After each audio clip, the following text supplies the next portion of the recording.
Hello, dear learners. Welcome back to our channel, your place for learning English through powerful and unforgettable stories. Today, we begin the amazing story about one of the most respected and influential leaders in the world. This is the story of a boy from a small village, a boy who faced injustice, pain, and prison, but still came out with love in his heart. A man who turned anger into forgiveness, a leader who united a divided nation, a symbol of hope for the entire world. This is the powerful journey of Nelson Mandela. Nelson Rolihlahla Mandela was born on July 18, 1918, in a tiny village called Mvezo, South Africa. Mandela came from the Thembu royal family, a group with deep traditions. His father, Godla Henry, was a respected chief and advisor. He taught young Mandela about dignity, responsibility, and leadership. His mother, Nosekani Fanny, was gentle and spiritual. She filled his heart with kindness.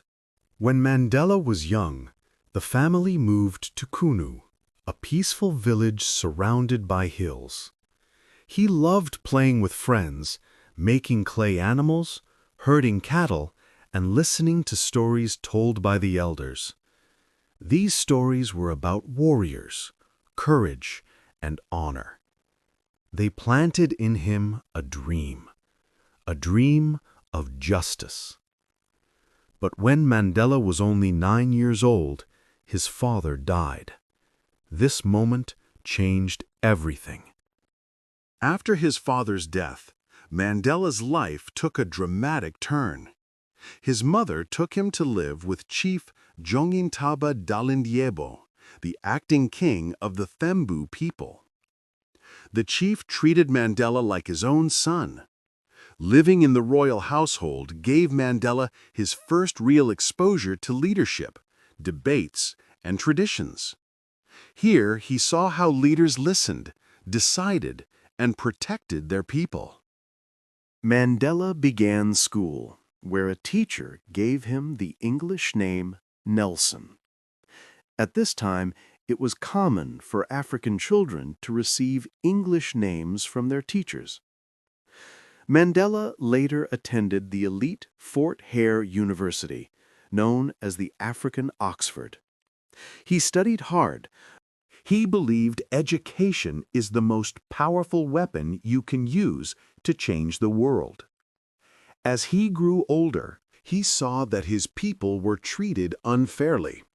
He noticed that South African society had many deep inequalities. These early observations planted the seeds of justice and courage that would guide his future path. At that time, South Africa was controlled by a system called apartheid. Under this system, black and white people were forced to live completely separate lives. Black citizens could not vote, could not own land in many areas, and were forbidden from living in neighborhoods meant for white people. Everywhere Mandela looked, he saw unfairness. When Mandela turned 16, he took part in a traditional Xhosa ceremony marking the transition from boyhood to manhood. During the event, the elders spoke about responsibility, courage, and becoming an honorable adult. But they also expressed sadness about how their people were suffering under apartheid. Their words touched Mandela deeply and strengthened his desire to fight for justice. At 19, Chief Jongintaba planned an arranged marriage for Mandela. But Mandela had dreams of his own. He wanted to continue his studies and choose his own path in life. So he made a brave and risky choice. He left home and traveled to the busy city of Johannesburg. When he arrived, Mandela found a completely different world. The city was lively and full of energy, But it also showed him the harsh reality of inequality. Black workers earned very little and lived in poor, crowded areas, while white citizens enjoyed comfort and wealth. To survive, Mandela took a job as a night watchman at a gold mine. He lived in a small room with barely enough space and sometimes didn't have enough food, but he kept going. He believed that education was the key that would open new doors. Mandela later joined the University of Witwatersrand to study law. He was one of the very few black students there, and he faced prejudice almost every day. But he refused to let discrimination stop him from moving forward. He joined the African National Congress, ANC, and helped create the ANC Youth League, encouraging young people to rise. Mandela quickly became known for his strong, passionate speeches. He talked about fairness, equal rights, and the need for people to take action, not just hope. Many admired his bravery and his ability to inspire others. During this time, Mandela met Evelyn Mace, a kind and intelligent nurse. She believed in Mandela's dream of a better South Africa. The two of them married in 1944 and started a family together. Mandela loved his children deeply, but balancing his life as a husband, a father, and a political leader was extremely difficult. In 1961, he helped create Umkhonto we Sizwe, the Spear of the Nation. Their goal was sabotage, not violence against people, but damaging structures that supported apartheid. In 1962, Mandela was captured. He was sentenced to 5 years for traveling without permission and organizing protests.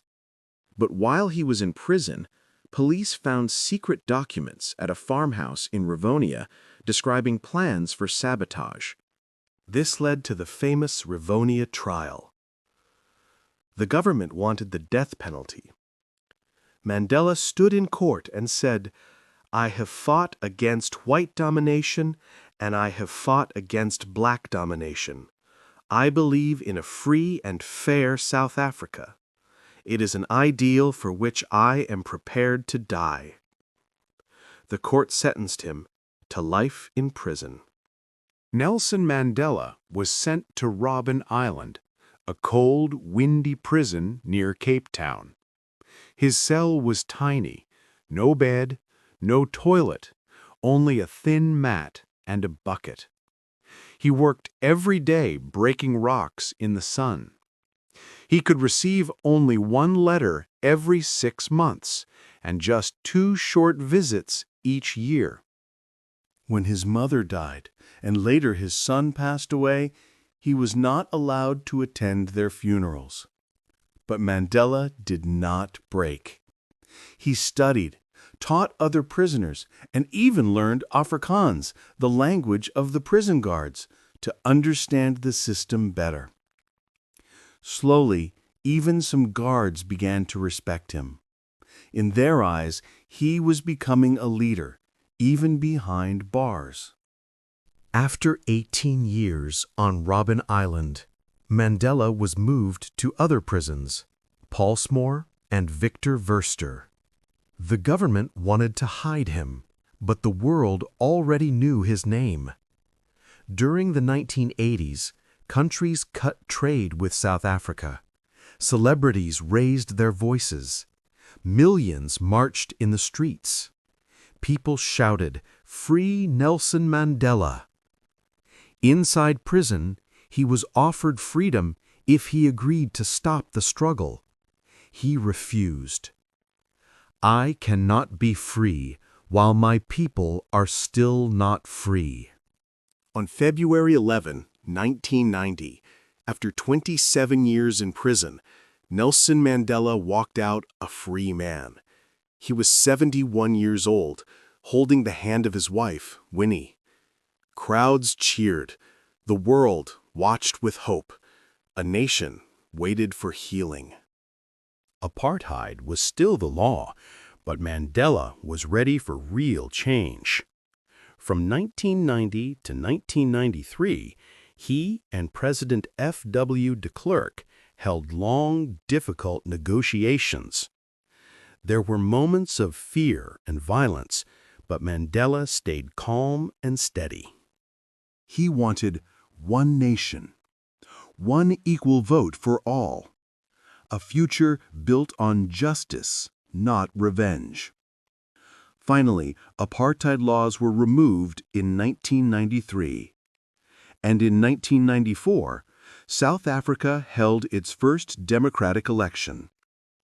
For the first time, everyone could vote. Black, white, rich, poor. People cried with joy as they cast their first vote.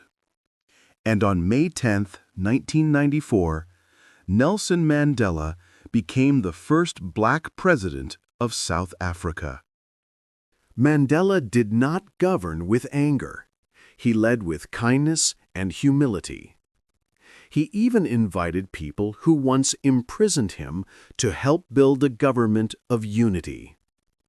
In 1995, South Africa hosted the Rugby World Cup. Rugby had long symbolized white power, but Mandela saw a chance to unite the country. This was the first major sports event in the country after the end of apartheid. Nelson Mandela used the tournament to bring black and white South Africans together. He wore the national rugby jersey to show unity and support for the team. South Africa won the final, and it became a powerful moment of national unity. Many people say Mandela helped the country heal through this event. Mandela served only one term because he believed leaders must know when to step down. In retirement, he continued to support education, peace efforts, and human rights. Nelson Mandela played an important role in bringing the 2010 FIFA World Cup to South Africa. He supported the bid and helped the world trust that South Africa could host the tournament. Many people in FIFA respected Mandela, and his presence made a big difference. Mandela wanted the World Cup to show the unity and hope of the South African people. He planned to attend the opening ceremony, but he could not come because his granddaughter died in a car accident. Mandela appeared at the closing ceremony, and the whole stadium cheered for him. His influence and spirit made the 2010 World Cup very special for Africa. On December 5, 2013, Nelson Mandela passed away peacefully at age 95. World leaders from every corner of the planet came to honor him. But Mandela's message lives on. It always seems impossible until it is done. His life proved this truth. Nelson Mandela received over 250 awards, including the 1993 Nobel Peace Prize with F.W. de Klerk, the UN Human Rights Prize, the U.S. Presidential Medal of Freedom, and many honors from nations around the world. Even his birthday, July 18th, is now celebrated as International Nelson Mandela Day, a day when people are encouraged to help others, just as he helped humanity. Nelson Mandela lived through pain and turned it into peace. He spent 27 years in a prison cell and came out with forgiveness. He fought not with hate, but with hope. He led not with fear, but with courage. This was the long, powerful, and inspiring journey of Nelson Mandela. If you enjoyed this story, don't forget to like, share, and subscribe. And for more inspiring life stories, make sure to watch our other videos. Thanks for joining us. See you in the next one.